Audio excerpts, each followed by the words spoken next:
wheel. They didn't want her to be asleep. Ah, there we go. Sleeping Beauty for my very, thank you, Shaylin. Sleeping Beauty. Yeah, Sleeping Beauty. Again, that's a single one where they, if you guys ever watched the movie, she's spinning that single thread, so you got all the cotton that they got out of the fields, and they're like making it into one simple thread. That simple thread, and then they would do like this so it would come out straight, and they could put it around I can't think of the name, but anyways. So yeah, so they went from that to a whole bunch of people doing this. And we're seeing in the factories how this was kind of done in a weird way. Next, machines and factories. Jefferson Morales, please read. Oh, Jacob Toronto, thank you for reading. Jacob wants to read. Jacob, machines and factories.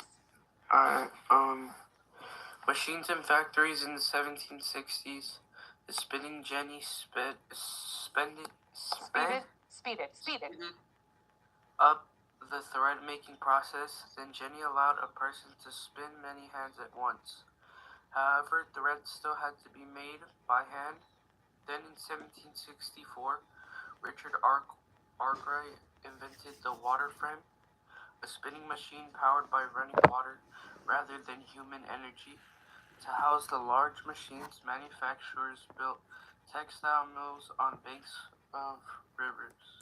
Good job. Do you want to continue reading or not? Yeah, I'll continue. Thank you. You're doing excellent. The new mills created a new way of working, known as the factory system. The factory system brings workers and machinery together in one place. Instead of spinning at home, textile workers had to go to the factories and begin the end of work at a specific hours. Workers now had to keep up with machines instead of working at their own pace. English mill owners soon recognized the potential of the new water frames and the factory system. However, the system required huge mill owners to turn to capitalists, people who invest capital or money in a business to earn a profit. Factories proved to be good investments. For the capitalists?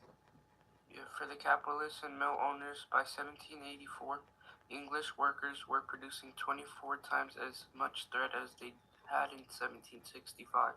Okay, just think about that. They had to stay at home, use their single spinning wheel, barely getting anything done. But now they created a system, a factory system, where people actually had to come to work. They could do it more efficiently. They weren't just doing it on their own time, like, oh, I feel like I'm going to do some spinning today. No, they actually had to go to work, put in specific hours to do this. Now, it used to be by hand, like they used almost like those old sewing machines where you had to use your feet to push the pedals. These are now using waterways so that the water would turn, so that the people weren't in there going like working out as you're spinning cotton into thread. So yeah, it made a huge difference. A capitalist. I like those old school sewing machines. Yeah, pretty cool. A capitalist is somebody who invests capital or money to make a profit. You want to make money. This is the whole thing. As our country started developing and different countries, everybody wants to make money. If you could invest in something that you think would make money for you one day, does anybody ever think about, if I invest in that, I could maybe, okay, that's fine, Jacob. Good job reading. What would you invest in? What kind of things would you invest Bitcoin. in? I know. I'll invest in Bitcoin. Tesla's coming out with a cell phone. They have their towers, their satellites. I sometimes wonder, it's not only the cars and stuff, that he's coming out with his own cell phone system. And is that going to be a good investment? I mean, he's got his own solar stuff up there already. I mean, he's making like, yeah, he's making millions, but another phone? If I become a capitalist? If you had to become a capitalist, what would you invest in? I had some kids say anime figurines because those are worth bank and people don't follow it. I'll invest anything. Sometimes when we have something of our interest, something that's worth money. Make money eventually. And so does anybody think of something probably invest in something? I don't know. Probably Bitcoin. Our car washes apparently must make money because there are a lot of them up here. Can I tell you what I would Bitcoin do? makes So billions? I don't know how much Bitcoin makes. And like rebuild like. But I'll invest in something to make millions. And sell them for up to 100, 200. Invest in oil. Yeah, they do that. Oil. Do that. I mean, that's gonna shut down until like 2035. So I'll probably invest in oil. That makes sense. Can anybody think of something you would invest in? Put in the chat. Make sure it's legal. I had to throw that out there really quick because I'm like, maybe I should skip this one. Because there's like that one kid will probably say something really stupid. Yeah, well, I don't want to hear it. So please make sure it's legal because there's different ways. Anyways, Yeah, charities, yeah, hospitals, rebuilding children's hospitals, a business. Yeah, some businesses make like a lot of money. Yeah, those plushies make a lot of money too. If you can crochet plushies, oh, that's kind of cool. Yeah, if you can invest in stuff to make money, a private equity firm, good, Samaya. Yeah, things that you could make money on. My dad said granted he's 86, he said there's something that's starting in the United States that was China was doing for us, but now with things changing, China's not going to be doing it. It has to do with our automotives. I don't know if it's the car stuff in there, Oil. like the little chips that are in cars. See, I'm not until sure. 2035, if I do invest in oil, I'll be making I bang. have somebody do that for my Oil chest. is I like don't really know. expensive, especially So I like in don't the know exactly what it 1930s. is, but it was very interesting to me Like because in I the was like, 19s when they there's a lot of found reading on that stuff. oil. Okay, so capitalist again, it's investing to make money. They're going to make I'll money invest in because oil. this stuff costs money. Well, I'll be making Steam mills. power. Who would like to? Maya, did you read? No, I haven't read. Would you Can please I? read? Yes, please. Read, please, the whole steam power.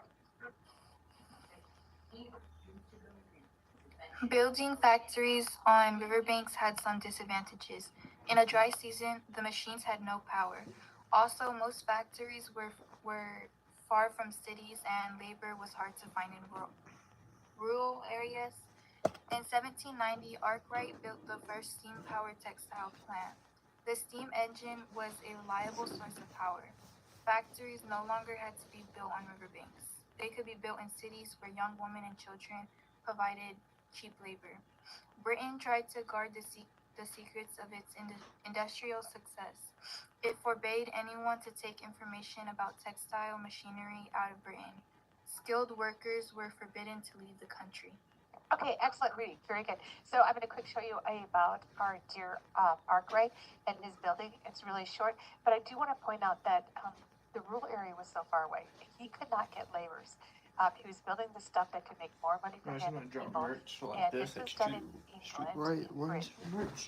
But they found out that, hey, we can do it much faster and we can have kids start to work here. Dropping it pretty soon. Women. 3-star merch. I'm going to quickly switch Drop that my 3-star screen, merch. Stop this share. Oh, I should make merch. Share, hit the sound. Dude, hold on.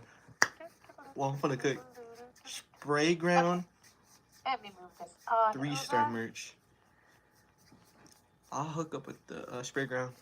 Make a spray ground backpack. 3-star merch. It is the success story of an industrial pioneer.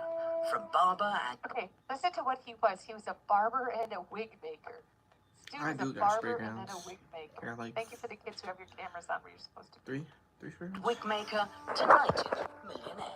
There's one right It there. all begins with a revolutionary invention, the water frame.